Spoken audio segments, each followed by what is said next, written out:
Tu sais ce que tu es en train de faire en ce moment? Tu es en train d'attendre. T'attends qu'il te rappelle. T'attends que la balance elle affiche un chiffre qui te satisfasse enfin. T'attends d'avoir quelqu'un pour réserver ce billet d'avion, pour réserver ce voyage, pour réserver ce week-end spa, pour aller dans ce resto que t'as mis en favori il y a des semaines, voire des mois. T'attends pour lancer ce projet que tu cogites dans ta tête depuis des années, peut-être maintenant. Et pendant ce temps, bah ta vie, elle attend pas. Bienvenue dans cet épisode. La bonne nouvelle, c'est que j'espère que cette fois-ci, c'est la bonne, puisque cet épisode, si tu me suis sur Instagram, tu sais que je l'ai déjà enregistré, et parce qu'il y a eu un souci d'export, et bah ça s'est pas fait, donc c'est pas grave. Nouveau setup, nouvelle... voilà quoi, petit glam. Et on est parti pour réenregistrer cet épisode que j'ai adoré enregistrer la première fois, qui était dingue. Et donc, bah let's go, essayer de refaire la même. Non, on va faire encore mieux même. Si tu ne me connais pas, moi je m'appelle Mélanie, je suis coach en confiance et en estime de soi et aujourd'hui on va parler d'un truc dont personne ne parle vraiment, en tout cas pas comme ça parce que bah c'est trop inconfortable à nommer. On va parler de ce que j'aime appeler la salle d'attente émotionnelle. Toudoudou. La salle d'attente émotionnelle, qu'est-ce que c'est? Bah, c'est cet endroit invisible où tu t'installes, confortablement inconfortable, et en te disant que la vraie vie, elle commencera plus tard. Elle commencera quand tu seras en couple, elle commencera quand tu auras perdu ses 5 kilos, ses 10 kilos, ses 15 kilos, elle commencera quand tu te sentiras prête. Et spoiler alerte, bah ce jour-là, il n'arrive jamais, sauf si tu décides qu'il arrive à partir d'aujourd'hui. Alors installe-toi confortablement, comme d'habitude, attrape ton thé, ton café, ton matcha, ta coupe de vin ou de champagne et c'est parti ma douceur. Cet épisode, il va être un petit peu, comment dire, il va peut-être un petit peu remuer et c'est exactement pour ça que je l'enregistre aujourd'hui parce que tu me connais et j'arrête pas de te le répéter, si rien ne change, rien ne change. Avant de commencer, j'aimerais te lire ce message qui m'a été envoyé il y a quelques jours sur Instagram. Merci pour ta vidéo. Être célibataire n'est pas un échec, Mélanie. Elle m'a vraiment touchée. J'ai l'impression que tu as mis des mots sur exactement ce que je ressens en ce moment. Je vois tout le monde autour de moi avancer, construire des trucs à deux, alors que moi, je suis seule. Toutes mes copines sont en couple et parfois je me demande pourquoi pas moi. Est-ce que c'est fait pour moi? Est-ce que ça arrivera un jour? Et franchement, je désespère un peu. Le pire, c'est que je ne rencontre personne. Je ne sais même pas comment rencontrer quelqu'un aujourd'hui. J'essaye d'être ouverte, mais j'ai l'impression que ça ne mène à rien. Alors oui, je me concentre sur moi, sur mon travail, je travaille à fond sur ma vie, mais parfois ça fait mal. Alors merci d'avoir partagé cet épisode. Tu as mis un peu de lumière dans mon cœur aujourd'hui.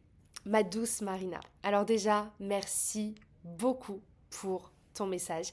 Et surtout, je veux te rappeler à toi et à toutes les Marinas qui se reconnaissent dans tes mots que tu n'es pas seule.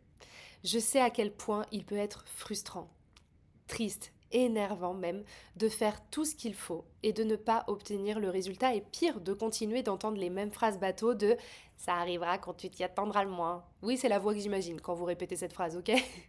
Ça, c'est bullshit. C'est bullshit parce que ça arrivera quand tu auras pris conscience de ce qui bloque là-dedans et pas là-dedans. Ton seul et unique problème, c'est que tu penses que tu as un problème. Et tant que tu ne changeras pas cette histoire, rien ne changera dans ta réalité. Tu n'as pas un problème et ce n'est pas fait pour toi. Tu as juste besoin de casser l'histoire interne que tu te racontes pour obtenir un résultat différent. Et ça, ma douce, eh ben, c'est exactement ce que je travaille avec mes clientes dans la méthode AC. C'est mon programme d'accompagnement sur 4 mois qui t'apprend justement à cesser de vivre en mode pilote automatique dans des schémas qui ne te conviennent plus pour commencer à créer un quotidien et des relations, bien évidemment, qui te ressemblent sincèrement. Donc si tu te reconnais dans les mots de Marina, il est peut-être et sûrement temps pour toi de faire bouger les choses. Et dans ce cas, je te propose sans plus attendre de réserver un appel diagnostic en direct avec moi, 30 minutes, gratuit, sans engagement, pour voir si la méthode AC, elle est faite pour toi et surtout mettre le doigt sur ce qui bloque aujourd'hui pour toi et commencer à débloquer, tout simplement.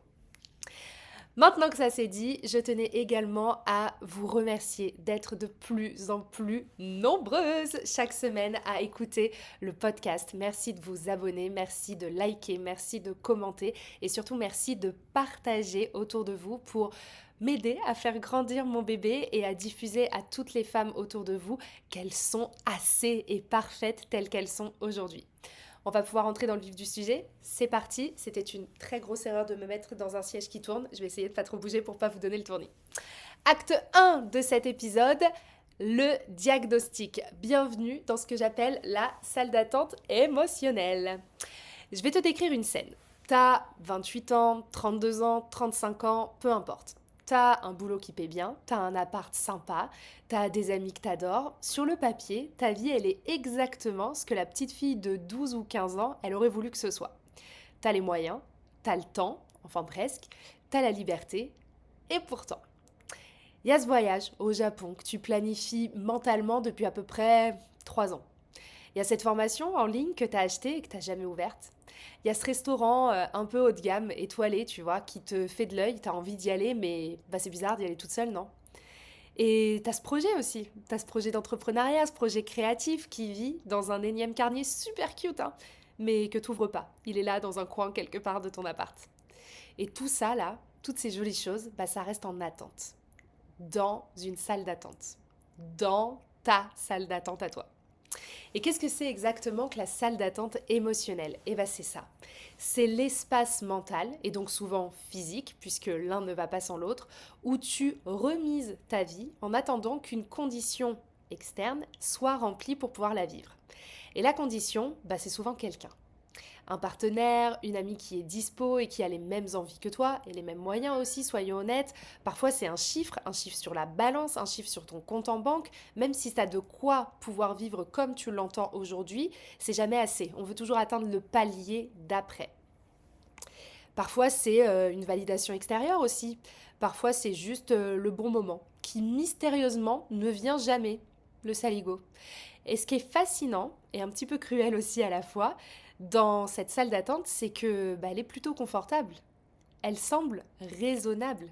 Elle se déguise en sagesse parce que tu l'as bien décorée et t'as mis ta petite déco et tout bien comme il faut. Tu t'y sens bien. C'est non mais ça, je veux partager ce moment avec quelqu'un, donc ça fait pas sens d'y aller toute seule. Ou ce sera plus sympa à deux. Ou je vais attendre d'être mieux dans mon corps, mieux dans ma peau. Tu te reconnais dans ces phrases. Tu sais de quoi je parle. Ces phrases-là, elles sonnent bien. Elles ressemblent à de la sensibilité, à du romantisme même parfois. Ce truc de je t'attends pour vivre ces choses extraordinaires. Mais en réalité, c'est une prison à air conditionné. Parce que pendant que tu attends, le temps, lui, il attend pas. Il ne s'arrête pas.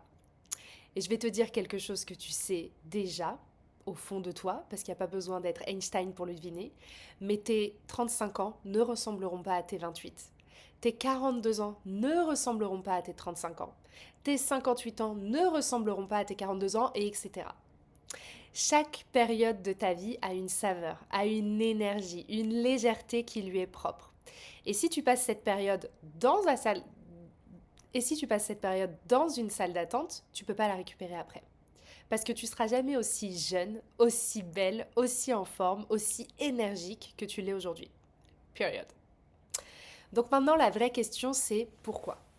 Pourquoi une femme brillante, autonome, avec des ressources, elle se met volontairement en veille? Et je dis volontairement parce que même si ça fait mal à entendre, il n'y a personne qui t'oblige à attendre. Si ce n'est tes croyances. Bouh. C'est un choix. C'est un choix qui est peut-être et sûrement inconscient, mais c'est un choix quand même. Donc on va creuser ensemble les vraies raisons et je vais même t'en donner 4 qui me semblent être les plus communes ou en tout cas celles que je vois revenir le plus souvent dans mes coachings. La raison numéro 1, et pas des moindres, c'est la peur du regard des autres. Il y a une espèce de honte sociale silencieuse autour du fait de faire des choses toute seule, de voyager seule, d'aller au resto toute seule. C'est un petit peu en train d'évoluer, mais pas si vite qu'on l'aimerait. Fêter son anniversaire toute seule. Dans notre culture, la solitude, c'est encore perçu comme un échec, comme si tu n'avais personne. Et donc plutôt que de risquer ce regard, réel ou imaginaire, hein, soyons honnêtes, bah tu préfères ne pas y aller du tout. Tu préfères attendre et te légitimiser derrière je préfère partager le moment. Ça, je l'ai entendu à maintes et maintes reprises. Et tu appelles ça attendre le bon moment. Mais demande-toi honnêtement, c'est quoi le pire qui pourrait arriver si t'allais dîner seul, là, dans ce resto qui te fait de l'œil depuis des mois, ou si tu bookais ce week-end de spa en solo qui te fait envie depuis aussi pas mal de temps? Vraiment, qui est-ce qui est en train de te regarder? Qui va se souvenir de toi le lendemain? Et même si quelqu'un te remarquait, est-ce que son opinion sur ta table pour une personne, elle a vraiment sa place? Elle mérite vraiment que tu sacrifies des années d'expérience? Parce que dans la vie, on regrette que ce qu'on n'a pas fait. Et tu n'imagines pas la quantité de choses que tu pourrais apprendre sur toi et attirer à toi si tu décidais de vivre selon tes propres règles, tes propres envies, plutôt qu'à travers le regard des autres. Une des dernières activités de date en solo que je me suis faite ici à New York, c'est d'aller voir un Broadway un samedi après-midi. Oui, j'ai des copines. Oui, j'ai des copains. Oui, j'aurais pu attendre qu'ils soient dispo. Oui, j'aurais pu vraiment patienter. Mais je sais pas, ce jour-là, j'avais rien de prévu ce samedi après-midi. Je me laissais porter par le flow, j'ai pas rempli mon agenda. J'ai reçu une alerte en rentrant du Pilate qui avait des prix cassés pour la séance de l'après-midi. Il était 11h, la séance était pour 14h. J'ai rien demandé à personne, j'ai booké ma place et je suis allée voir mon Broadway toute seule. Et tu sais quoi? Je me suis éclatée. J'ai ri, j'ai chanté, j'ai dansé, j'ai passé un super moment de qualité avec moi-même. Et en sortant, j'ai retrouvé mes copains avec une énergie de folie parce que j'avais fait ce que j'avais envie de faire plutôt que d'être dans l'attente qu'ils soient dispo. Et donc, par conséquent, peut-être être un petit peu moody, peut-être leur en vouloir parce que j'aurais loupé cette occasion. Et en plus de ça, on avait plein de choses à se raconter puisque du coup, bah, j'avais vu un Broadway qu'ils avaient peut-être pas forcément vu, etc. Donc ceci, c'est ton signe de faire plutôt que d'attendre. Et de m'envoyer une photo en DM sur Instagram pour me raconter ce moment parce que je suis vraiment toujours curieuse et que j'adore échanger avec vous. La raison numéro 2 de la salle d'attente émotionnelle, c'est le conditionnement. Ça se fait à deux. Oh, je l'adore celui-ci. Ouh là là qu'on va bien le démonter ensemble. On nous a appris par les films, par les magazines, par les livres, par nos mères et nos grands-mères, toutes nos familles même de manière générale, que des moments de vie, ça se partage. Le voyage, la photo, le souvenir, tout ça, ça a plus de valeur si t'as quelqu'un à côté pour le vivre avec toi. Et c'est vrai qu'un partage, ça enrichit. Je ne dis pas le contraire. L'être humain, il n'est pas fait pour être seul. On a besoin de connexion, on a besoin de liens. Oui. Mais on a confondu deux choses. Le partage enrichit l'expérience et l'expérience n'a de valeur que si elle n'est partagée. Et ça, c'est pas du tout la même chose et cette nuance, elle est très très très importante. Ce sont deux phrases qui sont très différentes. La première, elle est belle et elle est vraie. La deuxième, elle est toxique. C'est le red flag ambulant qu'on n'a pas envie de dater. Parce qu'elle te dit quoi? Elle te dit en creux que toi seul, bah tu ne suffis pas pour justifier une belle expérience. Que ta propre présence, elle n'a pas assez de valeur. Et ça, c'est le vrai problème qu'on va pas régler grâce à une relation.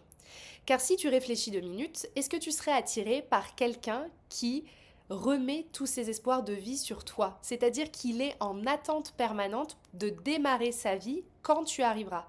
Ou alors à l'inverse, est-ce que tu serais plus attiré par un mec qui a voyagé, qui a fait ses expériences, qui a plein de trucs à raconter et qui aujourd'hui veut et est sincèrement prêt à partager cette vie incroyable avec toi et à créer de nouveaux souvenirs avec toi? Bah ouais, il y a de fortes chances à parier que ce soit la deuxième option. Donc tu sais quoi? Pour le mec que tu veux attirer en face, c'est exactement la même chose pour toi.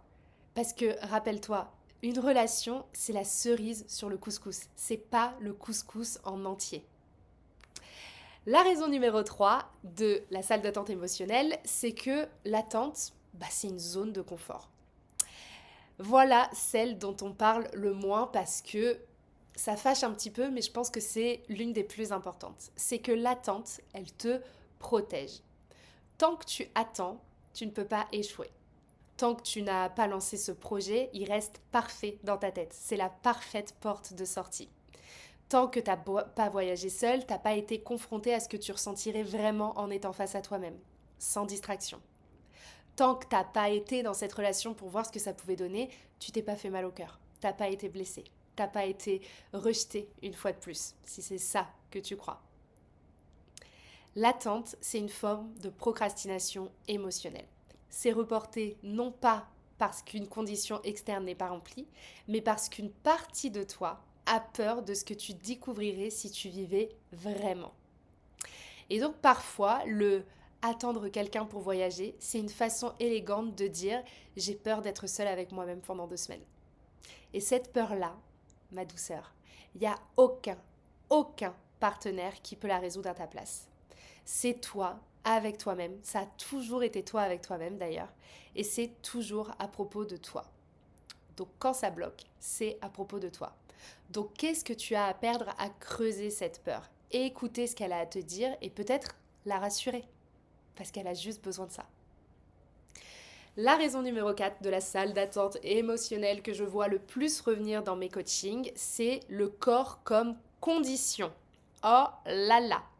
Celle-là, elle mérite qu'on s'y arrête 2 minutes parce que je l'ai vécu moi aussi. Combien de fois tu t'es dit que tu porteras cette robe après, que tu iras à la plage après, que tu iras dans tel genre d'endroit après. Après étant quand j'aurai perdu mes 5, 10, 15, 20 kilos. Combien de fois tu t'es dit que tu seras vraiment toi après, que tu pourras avoir ce genre de job, gagner tel type de montant, avoir tel type de mec, traîner avec tel type de personne ou aller dans tel ou tel genre d'endroit quand tu auras perdu ces kilos. C'est une des formes les plus cruelles de la salle d'attente parce qu'elle te dit que ton corps actuel, il ne mérite pas les belles choses. Il ne mérite pas d'être aimé. Pas encore. Pas en l'état. Pas comme ça. Et pendant ce temps, les années, elles passent dans un corps que tu n'aimes pas. Et ça, c'est très très triste. Je l'ai réalisé à mes dépens parce que tu sais quoi, ce corps-là, c'est le seul que tu n'auras jamais. Donc je parle pas ici de renoncer à prendre soin de toi et à te sentir bien dans ta peau. Ça, c'est un tout autre sujet et c'est vraiment pas le point ici. Je parle de ne plus conditionner ta vie et les expériences qui remplissent ta vie à une version future, hypothétique de toi-même et de ce à quoi tu ressembles. Tu mérites ces belles choses, tu mérites ce bel amour, tu mérites les beaux endroits, tu mérites ces belles expériences, tu mérites les tenues que tu kiffes maintenant, avec ce corps, avec cette vie, là tout de suite. On va parler de quelque chose maintenant que tu n'as peut-être pas conscience, mais c'est que il y a une version de toi dans 10 ans qui va regarder en arrière. Elle va avoir ces années, les meilleures années, celles où tu avais l'énergie, la curiosité, la liberté, les moyens, et elle les voit depuis les coulisses. Et elle voit une femme qui est assise, qui est vraiment dans sa salle d'attente. Ouais, elle est cute la salle d'attente, mais ça y est, on connaît tous les recoins. Elle regarde via la fenêtre de sa salle d'attente les autres qui sont en train de vivre. Et elle se dit bientôt ce sera à mon tour. Et pendant ce temps-là, elle like sur Instagram, sur Pinterest, sur TikTok, elle met en favori, elle planifie sans réserver, elle rêve mais sans agir. Et cette femme de demain, elle a quelque chose à te dire aujourd'hui. C'est qu'elle regrette. Pas d'avoir essayé et d'avoir échoué, si c'est ça qui doit se passer. Pas d'avoir voyagé seule et d'avoir trouvé ça difficile. Pas d'avoir lancé un projet qui était imparfait et qui n'a pas cartonné le premier mois. Elle regrette d'avoir attendu. Elle regrette d'avoir cru que la vraie vie, elle commencerait après. D'avoir laissé ses meilleures années se dérouler en fond sonore pendant qu'elle attendait les conditions parfaites. Parce que dans la vie, le seul échec, c'est seulement celui de ne pas avoir tenté. Et toi, ma douce, qu'est-ce que tu attends exactement ? Parce que si c'est un partenaire, comprends bien que cette personne, si elle arrive, elle va te rejoindre dans une vie qui est déjà en mouvement, pas dans une salle d'attente. Elle va pas vouloir se poser et contempler la déco que tu as fait depuis des années. Les gens inspirants, ils attirent des gens inspirants. Une vie pleine attire quelqu'un qui veut rejoindre quelque chose, pas quelqu'un qui vient te sauver de l'immobilité. Si c'est le poids idéal que tu es en train d'attendre, sache que le corps dans lequel tu vivras ta vie la plus heureuse, c'est très probablement pas un chiffre sur la balance. C'est un corps que tu acceptes assez pour lui offrir des aventures, pour lui offrir de la vie, pour lui offrir des moments de « je l'ai fait ». Tu vois ou pas? Si c'est la certitude que tu es en train d'attendre, désolée de te le dire, mais elle n'existe pas. Elle n'existera jamais. Le voyage raté, le projet qui plante, l'histoire d'amour qui fonctionne pas, la soirée maladroite en solo, dans un pays étranger, c'est ça là. Ce sont toutes ces expériences qui te construisent. Pas les attentes parfaites, mais le fait qui est mieux que pas fait. Tu sais ce qui est cruel dans tout ça, c'est que tu as déjà tout ce qu'il faut. Et moi, je vois chaque jour, mais vraiment chaque jour, des centaines de femmes passer à côté une version d'elles, d'une vie qui est si précieuse et de gâcher un temps qui reviendra jamais. T'as l'argent pour faire ce travail sur toi et enfin obtenir la clarté qui te permet de passer à l'étape suivante, à l'étape supérieure. Donc, investis en toi. T'as le temps pour ce projet. T'as la liberté que des millions de femmes dans le monde n'ont pas. T'as une intelligence, une sensibilité, une capacité à ressentir les choses qui sont des cadeaux extraordinaires. Et tu les laisses dormir dans une salle d'attente. C'est pas de la modestie, c'est pas du romantisme, c'est pas de la sagesse, c'est du gâchis. Et quelque part au fond de toi, tu le sais ma douce. Tu le sais car t'es précisément en train d'écouter ces mots aujourd'hui. Ou de regarder cette vidéo, peu importe. La vraie question, c'est pas quand est-ce que les conditions, elles seront réunies. La vraie question, c'est pourquoi est-ce que je crois que je ne mérite pas de vivre sincèrement et pleinement maintenant. Parce que c'est ça, au fond. La salle d'attente, c'est pas un problème logistique, c'est un problème de légitimité. Tu ne te sens pas encore assez pour avoir accès à la grande vie que tu crois vouloir ou mériter à l'intérieur de toi. Pas assez mince, pas assez en couple, pas assez accompagnée, pas assez prête, pas assez drôle, pas assez intelligente, pas assez intéressante. Et tant que tu attends d'être assez, bah tu restes dehors. Tu restes coincé dans cette salle d'attente émotionnelle. Donc voilà ce que j'ai envie de te dire aujourd'hui. Et je veux que tu l'entendes vraiment. Ta vie, elle commence pas quand tu seras en couple, elle commence pas quand tu feras 5 ou 10 kilos de moins, elle commence pas quand tu auras quelqu'un pour partager le moment. Ta vie, elle se passe maintenant, en ce moment précis. Et tu es en train de la regarder défiler depuis les coulisses. La salle d'attente, c'est confortable, je sais, mais c'est une illusion de sécurité. Parce que le seul vrai risque dans cette histoire, ce n'est pas de partir en voyage seul ou de te sentir bizarre le premier soir. C'est pas de lancer un projet qui va peut-être pas marcher. Le vrai risque, c'est d'avoir 50 ans et de réaliser que tu as passé les plus belles années de ta vie à attendre une vie qui n'est jamais venue parce que tu lui as jamais ouvert la porte, parce que tu te sentais pas assez. Ça, c'est dramatique. Ça, c'est triste. Donc mon défi pour toi cette semaine, et je veux que ce soit concret, je veux pas une intention floue, je veux que tu fasses une seule chose, mais tu m'en choisis une, que t'attendais de faire avec quelqu'un. Réserve ce dîner dans un restaurant étoilé. Achète ce billet pour aller en voyage solo. Réserve-moi ce week-end spa avec ce massage-là pendant 2 heures. Inscris-toi à cette classe de danse ou à cette classe de langue. Ouvre ce carnet tout cute là qui est caché quelque part chez toi, dans laquelle il y a tes idées de projets créatifs, de projets d'entrepreneuriat et fais un pas. Une seule chose, pas parfaitement, pas dans les conditions idéales, mais tu le fais. Tu le fais maintenant. Et tu notes ce que tu ressens après. Parce que je te parie que ce que tu vas ressentir, c'est pas de la solitude, c'est de la fierté, c'est de la liberté, c'est de l'excitation du premier pas. Ton premier pas, ça peut être aussi de réserver un appel diagnostic gratuit avec moi pour acter justement que tu as besoin de faire le tri dans tes pensées, tu as besoin de dépasser cette peur et moi je suis là pour te rappeler que tu n'as pas à porter ça toute seule. J'ai accompagné près de 400 femmes à sortir de leur salle d'attente émotionnelle, pourquoi pas toi? Pourquoi pas maintenant? Je te laisse là-dessus. Je plante cette graine. On verra ce que ça donne. Merci ma douce d'avoir écouté cet épisode de podcast en entier. Si ça t'a parlé, comme toujours, partage-le à une femme autour de toi qui, dans la vie, a besoin de sortir de sa salle d'attente émotionnelle. Parfois, on n'a pas les mots pour dire à quelqu'un « Hey, je crois en toi et je crois que tu t'es un petit peu oublié sur le côté. » Alors, on envoie un Reels, on envoie un épisode de podcast et ça, c'est déjà le mieux qu'on puisse faire. Tu n'as pas idée du nombre de personnes que tu peux inspirer juste en étant toi, juste en te sentant assez. Alors voilà, ceci c'est ton rappel d'être toi, parce que moi je te rappelle que tu es assez, tu l'as toujours été, tu le seras toujours, et j'ai hâte de te retrouver la semaine prochaine dans un nouvel épisode. D'ici là, prends bien soin de toi et surtout, va vivre ta vie maintenant. Je t'embrasse.